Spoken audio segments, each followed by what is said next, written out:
தாய் தமிழ் உறவுகளுக்கு வணக்கம். தமிழ் தேசிய தலைவர் தொகுதி மாறி போட்டி என்ற தலைப்பில் இந்த காணொலியை காண்கிறோம். திமுக கூட்டணியில் குட்டி கட்சிகளுக்கு முன்னதாகவே பேச்சுவார்த்தை நடத்த முடிவு செய்யப்பட்டுள்ளது. சிறிய சிறிய கட்சிகளுக்கு ஒரு தொகுதி 2 தொகுதி ஆகியவற்றை முன்னதாகவே பேச்சுவார்த்தை நடத்தி அவர்களுக்கு கூட்டணி பேச்சுவார்த்தையை முடிக்க முடிவு செய்யப்பட்டுள்ளது.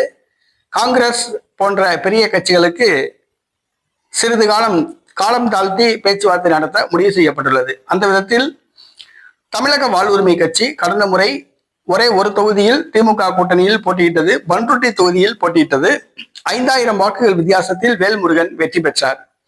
குறைவான வாக்குகள் வித்தியாசத்தில் தான் வெற்றி பெற்றார். அதற்கு காரணம், அவரை எதிர்த்து அதிமுக சார்பில் பலமான வேட்பாளர் நிறுத்தப்படவில்லை. முன்னாள் அமைச்சர் பண்ருட்டி ராமச்சந்திரன் தான் நிறுத்தப்பட்டிருந்தார்.